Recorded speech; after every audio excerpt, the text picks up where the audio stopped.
America के राष्ट्रपति Trump ने भारत पर 50% टैरिफ थोपकर हमारे देश की कई उद्योग जगत में हलचल मचा दी। और उसका क्योंकि निर्यात पर असर पड़ना है तो जाहिर सी बात है भारत के उद्योगों पर भी असर पड़ेगा। हमारे साथ आज हैं नोएडा अपैरल एक्सपोर्ट क्लस्टर के प्रेसिडेंट और NAEC अपैरल ईडा पार्क के चेयरमैन ललित ठुकराल जी। ललित जी, क्या असर पड़ेगा जो अमेरिका ने जो 50% टैरिफ लागू किया है आपके इसी खास परिधान सेक्टर पर? देखिए, जो ट्रंप ने पहले 25% टैरिफ लगाया था, 25% के बाद फिर ऑयल के ऊपर लेकर उन्होंने 25% और लगा दिया, जो कि आज से लागू हो गया। जब तक 25% था तब तक तो जो इंडस्ट्री थी वो चल रही थी, क्योंकि जो एक्सपोर्टर जो यहाँ से माल निर्यातक हैं उन्होंने 12% डिस्काउंट दे दिया उसको, तो वो एडजस्टमेंट हो गई और माल चले गए। अब नए ऑर्डर्स नहीं आ रहे हैं, कम आ रहे हैं। अब ये 25% और बढ़ जाने से हम एक चैलेंजिंग सिचुएशन में खड़े हैं। और निर्यातकों के लिए एक बहुत बड़ा चैलेंज हो गया है ये। बायर्स के लिए भी एक बहुत बड़ा चैलेंज है कि ये टाइम है उनका एक्सपोर्ट्स के ऑर्डर देने का, ताकि वो जो एक्सपोर्ट के ऑर्डर देंगे तभी उनको माल सितंबर, आगे नवंबर दिसंबर में माल जाएगा। उनको माल चाहिए। वो क्या करेंगे अब? वो जो हमें ऑर्डर देने थे, जो प्लानिंग थी उनकी, वो सब बांग्लादेश, चाइना, वियतनाम, श्रीलंका, इन कंट्रीज़ में वो ऑर्डर्स डिस्ट्रीब्यूट कर रहे हैं। अब अगर वो डिस्ट्रीब्यूट एक बार ही बाहर जाते हैं, दे देते हैं, तो दोबारा इंडिया में आने के लिए कम से कम एक सीज़न तो गया, तो दोबारा आने में उनको कम से कम 2 साल लगेंगे।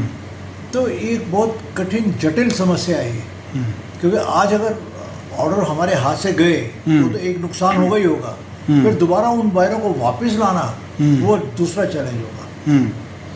और इसमें सबसे बड़ी समस्या क्या है कि हमारी जो इंडस्ट्री है, मैं बात करूं, हमारी गारमेंट एक्सपोर्ट जो ऑल ओवर इंडिया की है वो $16 बिलियन की है, जिसमें से $5-5.5 बिलियन USA की है। मैं गौतम बुद्ध नगर की बात करूं तो 50,000 करोड़ की हमारी एक्सपोर्ट है गारमेंट्स की, जिसमें कोई लगभग 25 से 30% का हिस्सा जो है वो USA का है। और 10 लाख लोग इस इंडस्ट्री में जुड़े हुए हैं, डायरेक्ट इनडायरेक्ट। अपैरल पार्क बना रहे हैं, वहाँ भी प्लानिंग थी कि 10,000 लोग वहाँ जुड़ेंगे। सो वहाँ 2 लाख से ऊपर लोग जुड़ेंगे और 10,000 करोड़ की एक्सपोर्ट होगी। और ये अब हम सब सख्ते में आ गए हैं कि क्या करें। अब इसके लिए हमारे पास एक साधन है कि हम दूसरी कंट्री की तरफ देखें, मिडल ईस्ट, यूरोप और सब जगह जाए। हम ऑलरेडी ये सेगमेंट ऐसा है गारमेंट का कि हर कंट्री का अलग अलग फैशन होता है।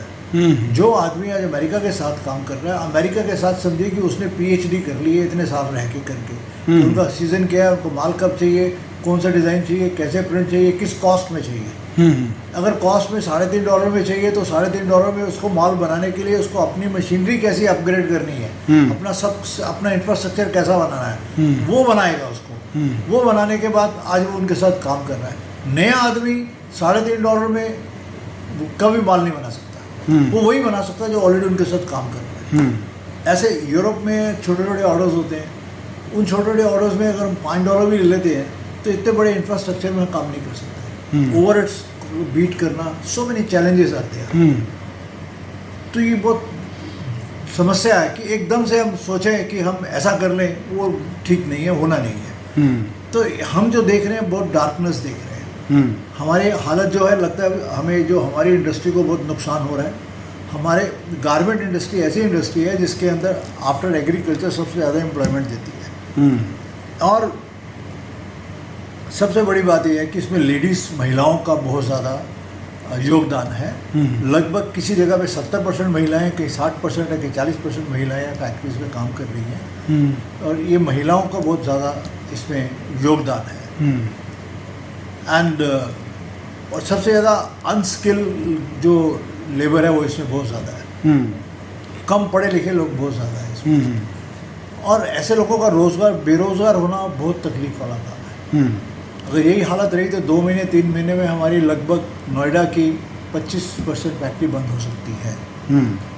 इनको बचाने का सिर्फ एक ही कारण है, रास्ता है जो हो सकता है। पहली बात तो हम सरकार के साथ खड़े हैं सरकार जो कहेगी, जो कर रही है, हम उनका साथ देंगे। कितना भी कष्ट हो हम उसको सहेंगे और साथ खड़े हैं, सरकार के साथ खड़े रहेंगे। हमारी सरकार से यही एक प्रार्थना है कि ये जो एक आपदा आई है, ये बहुत बड़ी आपदा है। इसके अंदर सरकार जो हमारे यूएसए के लोग काम कर रहे हैं उनको 4 महीने के लिए सपोर्ट कर दें, 6 महीने के लिए उनको इंटरेस्ट सबमिशन दे दें, ठीक है, टैक्स फ्री लोन दे दें, ठीक है। इस तरह की कई जो फैसिलिटी वो दे सकते हैं, ROSTL दे दें, कंटिन्यू करें उसको। तो ये फैसिलिटी दें ताकि 10 से 15% हमें सरकार से मिल जाए, तो ये 50% का जो चैलेंज है उसको हम किसी तरह से कवर कर सकें। फ़ायदा नहीं और नुकसान भी ज़्यादा ना हो, काम को रखें ताकि हमारी लेबर भी चलती रहे, हमारी फैक्ट्रियाँ भी चलें, हमारा एक बिजनेस बना रहे, हमारे देश का फॉरेन एक्सचेंज भी आता रहे। तो ये एक चीज़ और है, जैसे अमेरिका ने जो स्टेप उठाया, अब सरकार के पास क्या विकल्प है आपकी नज़र में? क्या करना चाहिए सरकार को भी? मेरे हिसाब से सरकार जो कर रही है वो ठीक कर रही है। तो ये तो हमारा $5 बिलियन का एक्सपोर्ट है खाली हमारे, उसके अलावा अगर वो उनकी शर्तें मान लें तो हमारा बहुत नुकसान, किसान भाइयों का नुकसान है। फार्मास्यूटिकल चलो अभी तो उन्होंने नहीं लगाई ड्यूटी, तो जिस पे वो दब जाते हैं वो नहीं लगा रहे, जहाँ नहीं दबाते वो लगा रहे। ऐसे चीज़ों में ईगो नहीं होनी चाहिए।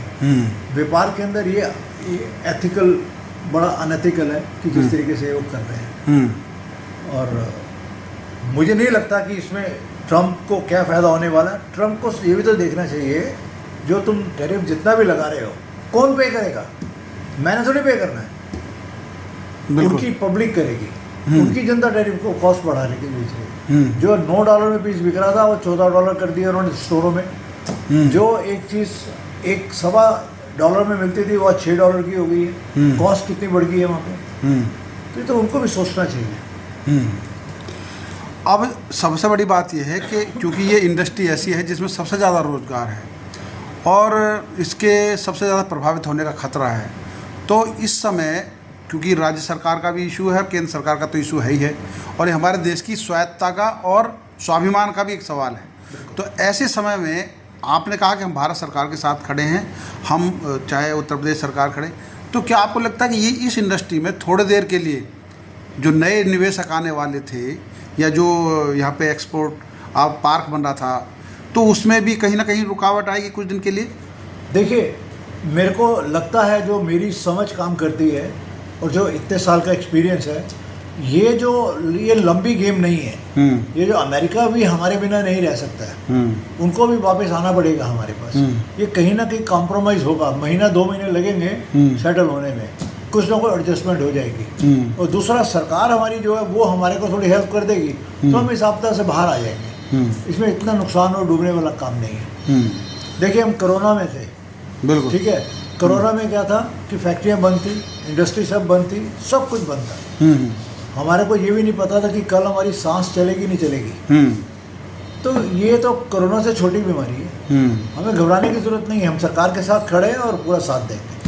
अच्छा, जिस तरह अमेरिका का हमारा निर्यात होता था, उसकी भरपाई हम किस कंट्री से कर सकते हैं दुनिया में, जो आप समझते हैं, क्योंकि आप तो पूरी दुनिया में घूमे हुए हैं और बहुत सारे ऐसे देश हैं जो हमारे इस सामान को अपने देश में खपा सकते हैं? देखिए, आज हमारी जो है ड्यूटीज साउथ अफ्रीका की, ब्राज़ील की, ऐसे सब उन कंट्रीज़ की ड्यूटीज़ बहुत ज़्यादा है।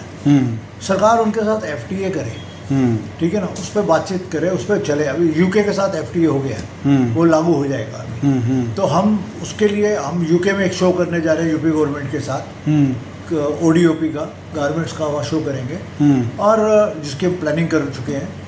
और इसके बाद हम दूसरी कंट्रीज़ में भी जाएंगे। हमें यूपी सरकार हमारे साथ पूरा सपोर्ट कर रही है। एंड आदरणीय योगी आदित्यनाथ जी हमारे जो हैं, इज़ इन फुल सपोर्ट। उनको भी चिंता है इस चीज़ की, उनको सबसे ज़्यादा चिंता है कि अनएम्प्लॉयमेंट नहीं होनी चाहिए, उनका रास्ता निकालें। तो वो हमें पूरी सपोर्ट दे रहे हैं, ODOP के अंदर हमें पूरी सपोर्ट है, तो हम वो करने जा रहे हैं, इसको करेंगे। सरकार, सबसे बड़ी बात है, जो FTA और कंट्रीज़ के साथ करे, ईस्ट मिडल ईस्ट के, आप देखिए दुबई के साथ हो गया FTA, UK के साथ हो गया, अब और भी जो कंट्रीज़ है यूरोप की, उनके साथ भी FTA करे ताकि हमारा एक काम व्यापार करने का जो निर्यात करने का एक रास्ता है वो खुल जाए और उनको ड्यूटी कम लगे, बाहर को माल सस्ता मिले और अच्छा माल बिके, हम दूसरे लोगों के सामने कम्पिटिटिव खड़े हो सकें। और जी सर, प्रधानमंत्री की यात्रा अब जापान और चीन के लिए हो रही है, क्या उससे भी लगता है कि हमारा इस क्षेत्र में जापान और चीन के जरिए भी वो बढ़ेगा कारोबार या ट्रेड? देखिए डेफिनेटली मैं बताइए आपको, आपने चीन की बात करी, चीन हमारे टोटल एक्सपोर्ट है $16 बिलियन की इंडिया से, चीन की तो बहुत है। चीन की इंपोर्ट जो है $10.5 बिलियन है। चीन गारमेंट इंपोर्ट करता है 10.5 बिलियन, समझे नहीं, हमसे ज़्यादा करता है वो।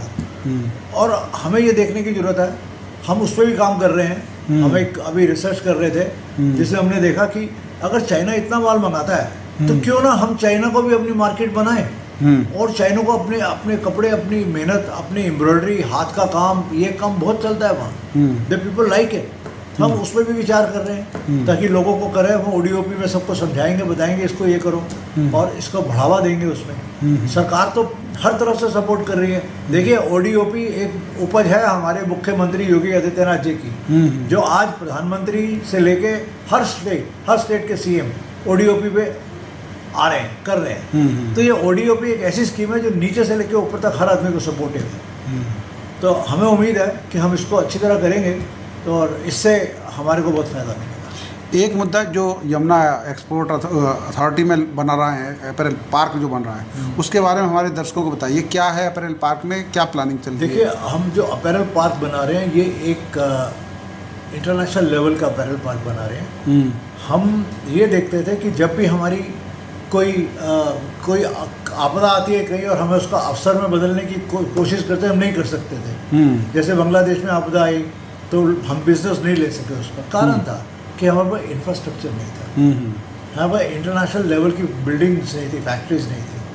तो हमने ये अपैरल पार्क जो ये बना रहे हैं, हमारी ये सोच है, इसमें 30 साल के विजन से बना है। एक तो हमारे यहाँ पे सड़कें बहुत बड़ी बड़ी बना रही है और जिसमें बड़ी बड़ी फैक्ट्रीज हैं, 10 एकड़, 4 एकड़, 2 एकड़, 6 एकड़, 5 एकड़, 2.5 एकड़, इस तरह से बड़ी बड़ी फैक्ट्रीज हैं और कैपेसिटी लोगों की बहुत बड़ी होगी वहाँ। जब हमारे कैपेसिटी होगी तो डेफिनेटली उस तरह का बिजनेस भी आएगा हमारे पास और बिल्कुल एयरपोर्ट के साथ है। इसका भविष्य बहुत सुंदर है, फ्यूचर है। वो एक्चुअली वो कहते हैं future is here, future is here. उसमें आज वहाँ पे जो सिचुएशन है, कोई हमारी 18 फैक्ट्रीज है जो कंस्ट्रक्शन स्टार्ट हो गई है। कुछ ज़मीनों में कुछ प्रॉब्लम थी, कुछ लोगों ने अभी किसानों की कुछ बीच में प्रॉब्लम थी, या कुछ केस चल रहे थे, वो भी सॉर्ट आउट नहीं हुए। वो हो जाएंगे तो हमें वहाँ पर भी बाकी कंस्ट्रक्शन स्टार्ट कर देंगे। सो अभी लगभग ये बारिशें हैं तो सीज़न रुक गया, ख़त्म होने के बाद हमारे वहाँ पे 45 से 50 फैक्ट्री की कंस्ट्रक्शन अभी स्टार्ट हो जाएगी 1 महीने में।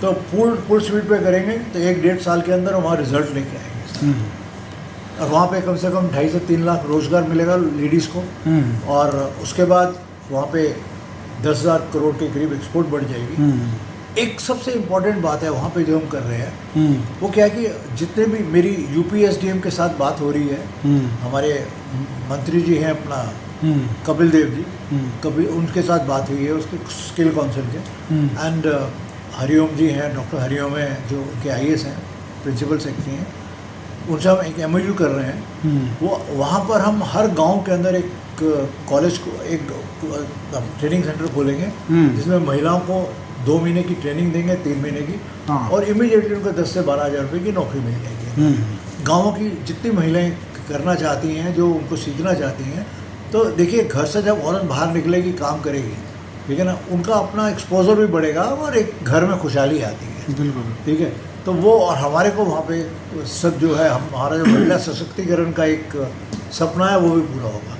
तो वो जो सेंटर हम खोल रहे हैं तो उसकी महिलाओं को ट्रेनिंग देके वहाँ जॉब्स देंगे। उससे बड़ी बात कि हमारा जो एनवायरनमेंट है उसको देखते हुए हमने पूरे अपैरल पार्क में एक कोने से दूसरे कोने तक सब फ्रूट के पेड़ लगा रहे हैं। एक गार्डन जिसके अंदर पूरे आम के पेड़ होंगे, एक गार्डन जिसके अंदर सिर्फ संतरे के पेड़ होंगे, एक गार्डन जहाँ पे सिर्फ अमरूद के पेड़, इस तरह से अलग अलग करके हम बना रहे हैं सारे। सब जगह फ्रूट के पेड़ होंगे ताकि एक एनवायरनमेंट भी अच्छा रहे, पक्षी भी हैं, जो पक्षी खाते हैं फ्रूट वो भी लगा रहे हैं बिल्कुल। ताकि हमारे वहाँ खुशहाली रहे। बिल्कुल बिल्कुल। नोएडा खबर से बातचीत के लिए बहुत बहुत धन्यवाद ललित ठुकराल जी। Thank you.